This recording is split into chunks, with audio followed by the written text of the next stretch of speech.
कहानी की शुरुआत ट्रेन की पटरी को दिखाते हुए होती है। इसके फौरन बाद हमें 1968 का वक्त दिखाया गया, जहां पॉल ने आयरिस नाम की लड़की को सरप्राइज के लिए एक स्काई व्यू रेस्टोरेंट पर आया था। आयरिस बहुत ही ज्यादा एक्साइटेड हो चुकी थी और खुशी में इस रेस्टोरेंट और कमर्शियल के लिए आयरिस और पॉल की इस टॉवर के साथ पिक्चर भी ली जाती है। फाइनली ये लोग रेस्टोरेंट के अंदर चले जाते हैं। यहाँ पर हम देख पाते हैं कि रेस्टोरेंट का फ्लोर ग्लास का था, जिसे सब नजर आ रहा था, और इसी रेस्टोरेंट के ठीक सेंटर में एक लाइव किचन भी मौजूद था। लोग यहाँ पर पार्टी कर रहे थे कि तभी आयरिस पॉल के पॉकेट में एक रोज फ्लावर लगाती है, जिस पर लगे कांटे के चुभ जाने से उसके उंगली से खून निकल आता है। यह देखकर उसे उल्टी आ जाती है, जो देखते हुए रेस्टोरेंट में आई हुई सिंगर ये समझ गई कि आयरिस प्रेग्नेंट है। और जब उसने आयरिस से पूछा तो आयरिस को खुद ही उसे इस वक्त उसी के मुंह से पता चल रहा था। लेकिन इस बात को सुनकर आयरिस बहुत ज्यादा खुश थी और यहाँ पर वो सिंगर की बेटे को भी देखती है, और पता नहीं क्योंकि उसे इस बच्चे के साथ उसका अट्रैक्शन फील होने लग गया। खैर, इस सब चीज को इग्नोर करते हुए वो पॉल के पास चली गई और पॉल उसे लेकर इस बिल्डिंग के टॉप व्यू टेरेस पर चला आया, जहां वो आयरिस को प्रपोज कर देता है। आयरिस एक्साइटेड होकर उसे इस प्रपोजल को जल्दी से एक्सेप्ट कर लेती है और उसे यह खुशखबरी भी देती है कि प्रेग्नेंट है,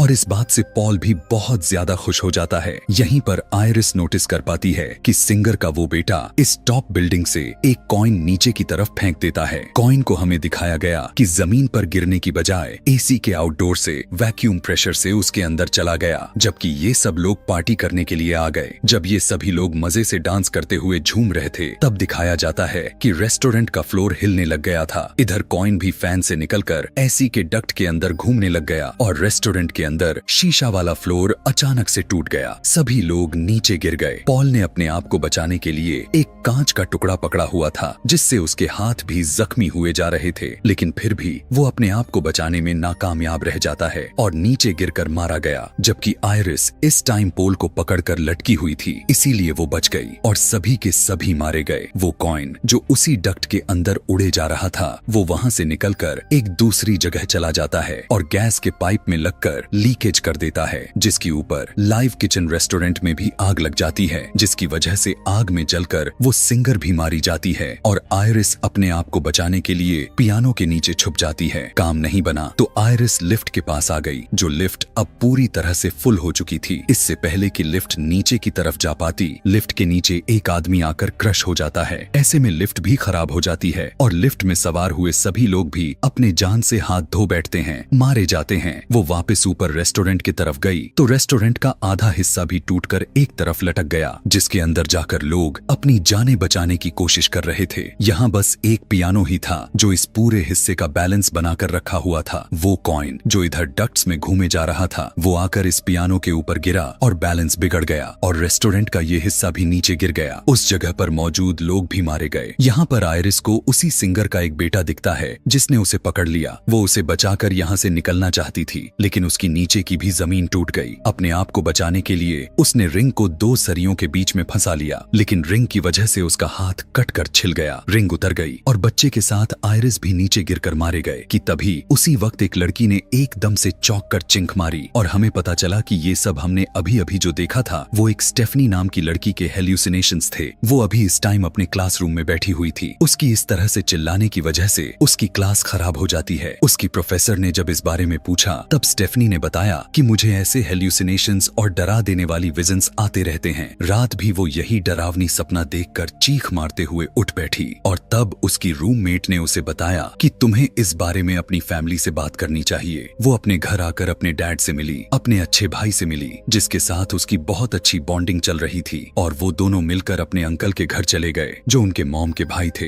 अपने कजन के साथ इन दोनों की बहुत अटैचमेंट थी। सभी लोग यहाँ पर एंजॉय कर रहे थे कि तभी यहाँ स्टेफनी अपने अंकल से अपने ग्रैंड माँ आयरिस के बारे में पूछती है। यानी आयरिस, जिसे हमने स्टेफनी के विजन में देख रखा था, वो उसी की ग्रैंड मॉम थी। उसके अंकल अपने मॉम का ही नाम सुनकर स्टेफनी पर गुस्सा हो जाते हैं और उसे कहने लगते हैं कि तुम्हारी ग्रैंड माँ हमारे लिए मर चुकी हैं, वो पागल हो चुकी है, हमें छोड़कर वो एक आइलैंड पर जाकर रहने लग गई थी, जिसके बाद से वो हमसे कभी मिलने नहीं आई। इसी वजह से तुम्हारी मॉम की भी दिमागी हालात खराब हो गई और वो भी हमें छोड़कर चली गई।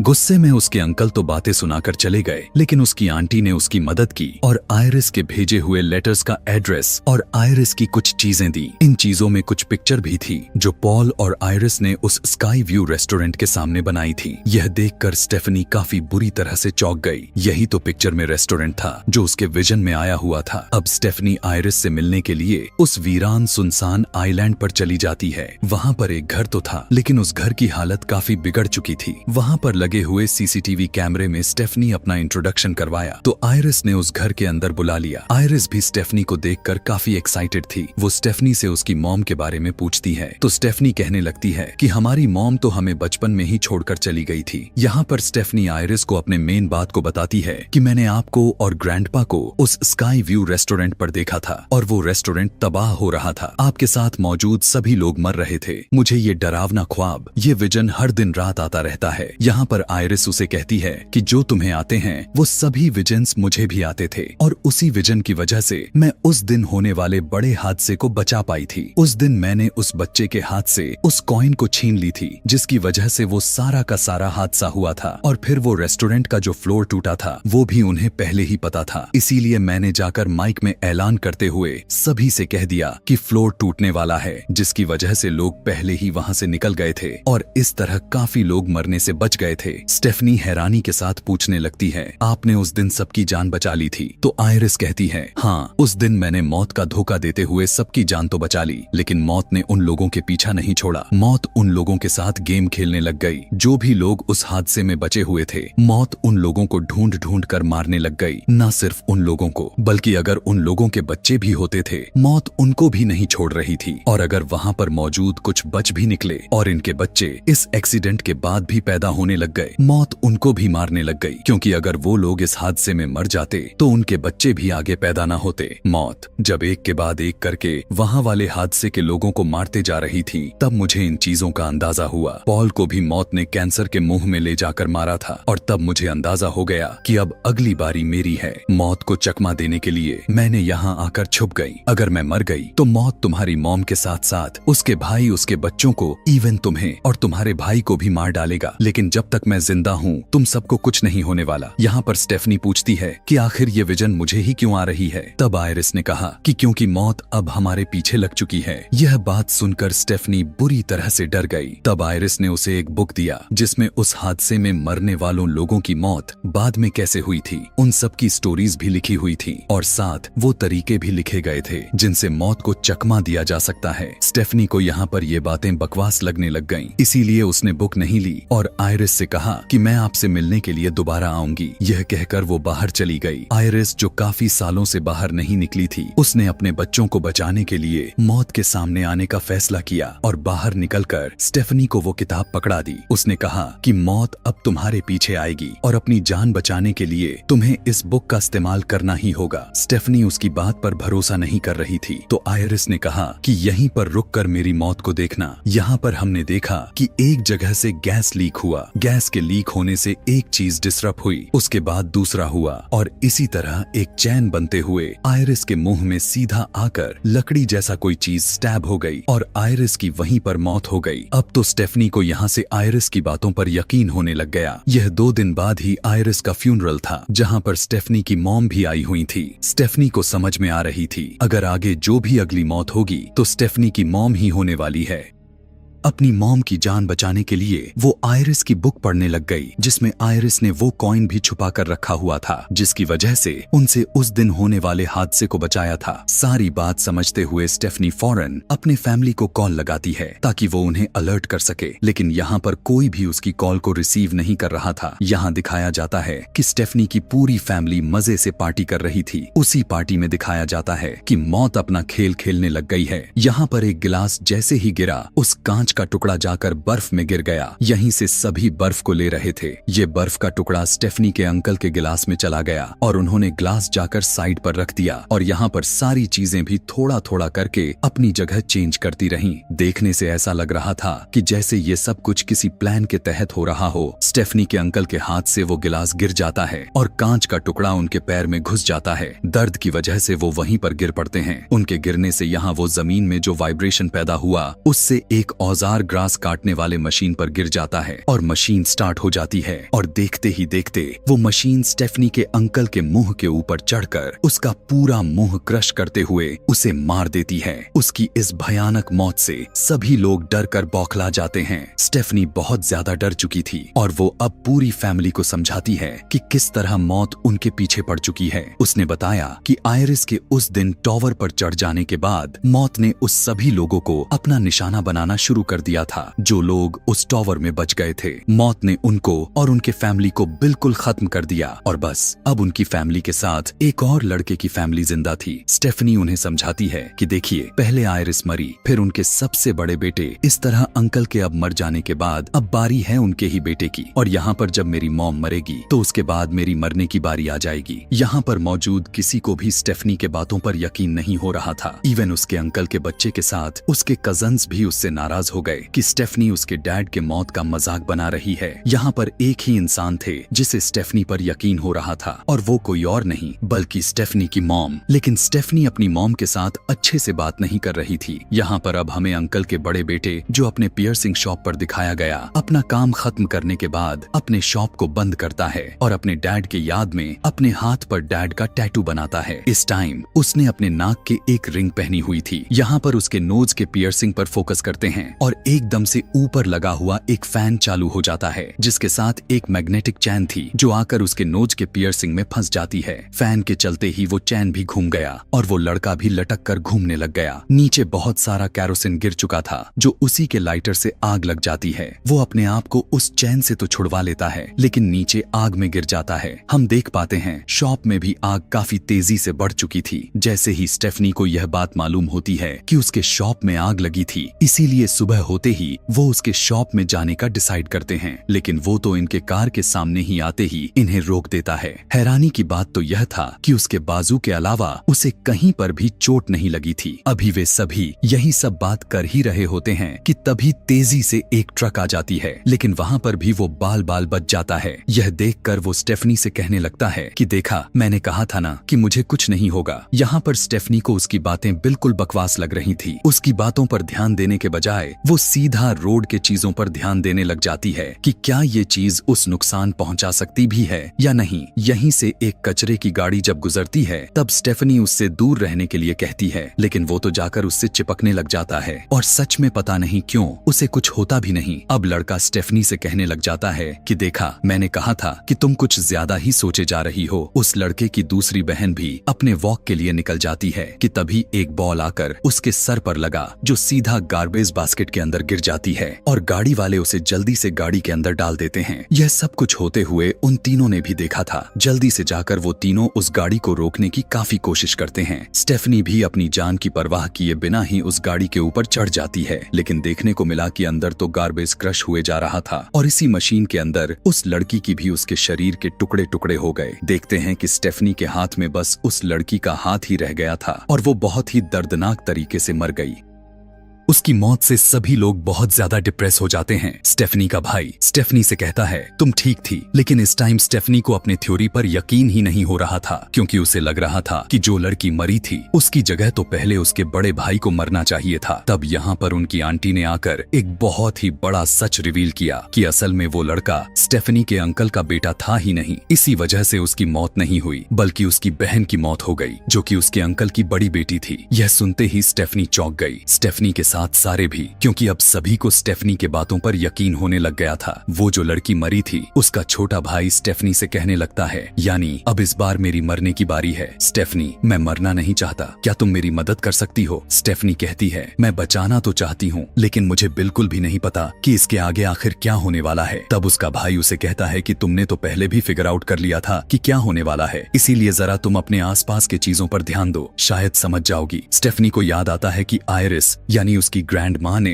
उसे एक लड़के के बारे में बताया था जो वो उस दिन टॉवर से बच गया था। वो आज भी एक हॉस्पिटल में काम कर रहा था, यानी वो अभी भी जिंदा था और उसने भी मौत को चकमा दे दिया या उसे मौत को चकमा देना आता था। इसीलिए अब ये सभी के सभी उसके पास जाने का डिसाइड करते हैं। यहाँ पर वो आदमी जब अपना नाम जेडी सुनता है तो वो हैरान हो जाता है। इस नाम से उसे सिर्फ आयरिस ही पुकारती थी। ये लोग उससे सवाल करते हैं कि आप आयरिस को कैसे जानते हैं? तब उसने बताया कि उस दिन जब वो टॉवर वाला हादसा हुआ था तब मैं वहीं था। मैं सिंगर का बेटा हूँ। यह जानते ही स्टेफनी को वो आए हुए सारे के सारे विजन याद आ गया और वो उसे फौरन से पहचान गई। ये आदमी उसे बताता है कि आयरिस काफी सालों पहले भी उससे मिलने के लिए आई थी, क्योंकि वो पॉल के लिए यानी अपने हस्बैंड के लिए मौत को चकमा देना चाहती थी। लेकिन बहुत कोशिश के बाद भी ये सभी उसकी जान बचाने में नाकामयाब रह गए थे। स्टेफनी पूछती है कि क्या कोई ऐसे भी लोग हैं जो अपने मौत से पूरी तरह से बच गए हों। तब वो आदमी कहने लग जाता है कि हाँ, 2 लोग ऐसे हैं जो मौत से बच गए थे, लेकिन इसमें पहले मौत को जीतना था और वो जीत भी गई थी। मौत ने पहले अपना शिकार बनाया और मर गए, लेकिन कुछ देर के बाद डॉक्टर की मदद से उन्हें जिंदा कर लिया गया और उसके बाद से मौत ने उनका पीछा करना छोड़ दिया। स्टेफनी उसे कहती है कि प्लीज आप हमारी मदद कर सकते हैं, लेकिन वो आदमी कहता है कि नहीं, मैं भी पहले एक दफा मौत को अपनाते हुए मौत को चकमा दे चुका हूँ, लेकिन अब मरना मुझे भी है, क्योंकि मुझे कैंसर हो चुकी है और एक ना एक दिन हम सभी को तो मरना ही है। मौत से हम भाग नहीं सकते, बच नहीं सकते, जबकि वही तो हमारी फाइनल डेस्टिनेशन है। उससे पहले हमें बचे हुए पलों को एंजॉय करना चाहिए। यहाँ पर जब सभी लोग काफी ज्यादा दुखी हो चुके थे, तभी इनके ही एक साथी को एक आइडिया आता है कि वो अपने भाई को जो इस बारी में मरने वाला है उसे पीनट खिलाएगा, क्योंकि उसे पीनट से एलर्जी थी। इस तरह से वो पीनट खाकर मर सकता था, लेकिन उसका प्लान यह था कि जैसे ही वो मर जाएगा फौरन से उस एंटी एलर्जिक और मेडिकल सर्विसेज को देते हुए जिंदा कर दिया जाएगा और इस तरह से ये लोग मौत को चकमा दे देंगे। और जैसे ही कुछ देर के बाद वो वर्निंग मशीन के पास आया तो वो मशीन चलती नहीं। उसे जल्दी बहुत थी, इसीलिए हाथ डालते हुए पीनट को निकालने की कोशिश की, जिसकी वजह से मशीन का एक स्क्रू ढीला हो जाता है। जिसके बाद ये लोग अब छुपने के लिए एक रूम में आ गए। वो अपने भाई से कहता है कि तुम यहीं पर रुको, मैंने तुम्हें लिए एक एंटी एलर्जिक लेकर आता हूँ। यह कहने के बाद वो वहाँ का दरवाजा बंद कर देता है और उसके दरवाजे के पटकने की वजह से यहाँ पर कुछ बॉटम्स चालू हो जाते हैं और MRI मशीन भी चालू हो जाती है। कुछ देर के बाद वो लड़का वापस आ जाता है एक इंजेक्टर और एक व्हीलचेयर के साथ। वो इस लड़के को पीनट खाने को कहता है। इससे पहले कि ये लोग अपना कोई प्लान पूरा कर पाते, यहाँ पर MRI मशीन चालू होते हुए अपनी हाई मैग्नेटिक रेस की वजह से वो यहाँ की सारी मेटल के चीजों को अपने तरफ खींचने लग जाती है। स्टेफनी का बड़ा कजन, जिसने अपने पूरे बॉडी में पियर्सिंग की हुई थी, व्हीलचेयर के साथ साथ उसे भी अपने अंदर खींचने लग जाती है और वो अजीब तरीके से अंदर की तरफ घुसता ही चला जाता है। अपने आप को वो बचा भी नहीं पाता। व्हीलचेयर भी टूटते हुए उसके अंदर स्टैब हो जाती है और वो बहुत ही दर्दनाक तरीके से वहीं पर मर जाता है। उसका छोटा भाई, जिसने पीनट चॉकलेट खा ली थी, अब उसे भी बहुत ज्यादा तकलीफ होने लग गए थे। अपने आप को बचाने के लिए अपने पास में ही मौजूद इंजेक्शन को ही अपने अंदर इंजेक्ट कर लिया, जिससे वो बेहतर तो हो गया, लेकिन वेंडिंग मशीन से वो बड़ी सी स्प्रिंग बाहर निकल आया, जिसे इन्होंने खोला हुआ था। एक दीवार से दूसरे दीवार पर टकराते हुए सीधा उस लड़के को लगा, जो अभी अभी मौत को चकमा देने के लिए चॉकलेट खाकर अपने आप को एंटी एलर्जिक को लगाया हुआ था, और इस तरह उसकी भी मौत हो जाती है। यानी मौत ने उसे भी नहीं छोड़ा। इन दोनों के मरने की वजह से सभी लोग बहुत ही ज्यादा दुखी हो जाते हैं। स्टेफनी अपनी मॉम से कहती है, अब आपकी बारी है। आयरिस, यानी आपकी मॉम जिस घर में रहती थी, मुझे लगता है कि आपको उसी घर में रहना चाहिए, क्योंकि उस घर में रहकर वो भी काफी कुछ अरसे तक जिंदा रही थी। अपने बेटी की बात सुनते हुए ही वो तैयार हो जाती है। तभी हम देख पाते हैं जो स्टेफनी के हाथ जो बुक थी, उसमें से वो कॉइन निकलकर नीचे गिर जाता है, जिसे एक ओल्ड लेडी उठाकर अपने पर्स में डाल लेती है। खैर, स्टेफनी तेजी के साथ अपने ग्रैंड मॉम के घर निकल जाती है और अपनी मॉम को उस घर के अंदर जाने को कहती है। उसकी मॉम अपने दोनों बच्चों को लिए काफी परेशान हो चुकी थी, तो स्टेफनी ने कहा कि मॉम, जब तक आप जिंदा रहेंगी तब तक हमें कुछ नहीं हो सकता। यह कहते हुए वो अपने भाई के साथ अपने मॉम को घर के अंदर भेज दिया। लेकिन यहाँ पर हमें दिखाया गया कि यहाँ पर तो पहले से गैस लीक होकर तैयार बैठी थी और यहाँ पर स्पार्किंग भी हुए जा रहे थे। हालांकि उसकी स्मेल स्टेफनी की मॉम को भी आई, लेकिन वो उसे इग्नोर करते हुए अंदर चली गई और ऐसे में गैस और स्पार्किंग की वजह से वहां पर एक बहुत ही बड़ा ब्लास्ट हो गया। धमाका इतना तेज था कि स्टेफनी की कार भी जाकर पानी में गिर गई और वो डूबते हुए पानी में तड़पने लग गई। अंदर स्टेफनी की मॉम इस धमाके में जल गई थी। उसका भाई, जो अभी घर से बाहर ही खड़ा हुआ था, उसने देखा कि उसके ऊपर एक टॉवर गिरने ही वाला था। इससे पहले कि वो गिर जाता, उसकी मॉम आकर उसे बचा लेती हैं और ये टॉवर उसकी मॉम के ऊपर गिरकर उनकी मौत हो जाती है। उस लड़के को अब काफी काफी अच्छे से पता चल गया था कि अब मरने की बारी स्टेफनी की है। इसीलिए स्टेफनी को बचाने के लिए जल्दी से पानी के अंदर घुस जाता है। उसे बचाकर जब बाहर लेकर आता है तो देखता है कि स्टेफनी पहले से ही दम तोड़ चुकी थी, मर चुकी थी। लड़का उसे CPR देता है। उसकी किस्मत अच्छी थी कि एक बार फिर से उसकी जान बच जाती है, वो जिंदा हो जाती है। और ये लोग इस चीज के लिए खुश हो जाते हैं कि स्टेफनी मरकर जिंदा हुई थी, उसने मौत को अपना लिया था और इस तरह अब वो मौत को चकमा दे सकते थे। ये दोनों इस बात से काफी ज्यादा खुश थे कि जान बच गई, लेकिन अपनी मॉम के साथ बाकी के सभी लोगों के मरने से दोनों बहुत ही दुखी थे। सीन कट होकर हमें कुछ टाइम के बाद का सीन दिखाया गया, जहां अब इनकी लाइफ पूरी तरह से नॉर्मल हो चुकी थी। चार्ली यानी स्टेफनी के छोटे भाई की आज ग्रेजुएशन पार्टी थी। सभी लोग वहां जाने के लिए तैयारी कर रहे थे। स्टेफनी भी काफी खुश होकर उसके पॉकेट में रोज का फूल लगाने लग जाती है और यहाँ पर फूल में लगा हुआ कांटा उसके हाथ में चुभ जाती है। उसके हाथ से भी बिल्कुल उसी तरह खून निकलने लग जाता है जैसा खून मूवी के स्टार्ट में आयरिस के हाथ से भी निकला था। यह देखने के बाद तो स्टेफनी के होश उड़ जाते हैं और वो समझ जाती है कि मौत का खेल दोबारा से शुरू होने वाला है। सीन कट होकर दूसरी तरफ हमें दिखाया गया कि वो कॉइन जो उस दिन आयरिस ने बचाया था और अब वो जिस ओल्ड लेडी के पास था, वो ओल्ड लेडी जैसे ही अपना वॉलेट खोलती है तो वो कॉइन उसके वॉलेट से निकलकर गिर जाता है और घूमते घूमते ट्रेन के उन पटरियों पर आता है जो हमें इस कहानी के स्टार्टिंग में दिखा दी गई थी। यहाँ पर ये कॉइन ट्रेन के जंक्शन के बीच में अटक जाता है, जिसकी वजह से ट्रेन का पार्ट खराब हो जा सकता था। इधर हम दोबारा से स्टेफनी और उसके भाई को देखते हैं, जहाँ उनके पास उनका नेबर डॉक्टर आया था। वो स्टेफनी के भाई का दोस्त था। वो स्टेफनी से कहने लग जाता है कि तुम्हारे भाई ने मुझे तुम्हारे बारे में बताया है, मैं तुमसे बहुत इम्प्रेस हूँ, तुम बहुत लकी हो कि तुम आज जिंदा हमारे सामने खड़ी हो। तब स्टेफनी कहती है कि हाँ, मैं लकी तो हूँ, मैं उस दिन मरकर जिंदा हुई थी। तब वो आदमी कहता है कि नहीं, तुम मरकर जिंदा नहीं हुई थी। अगर कोई इंसान 5 मिनट तक सांस ना ले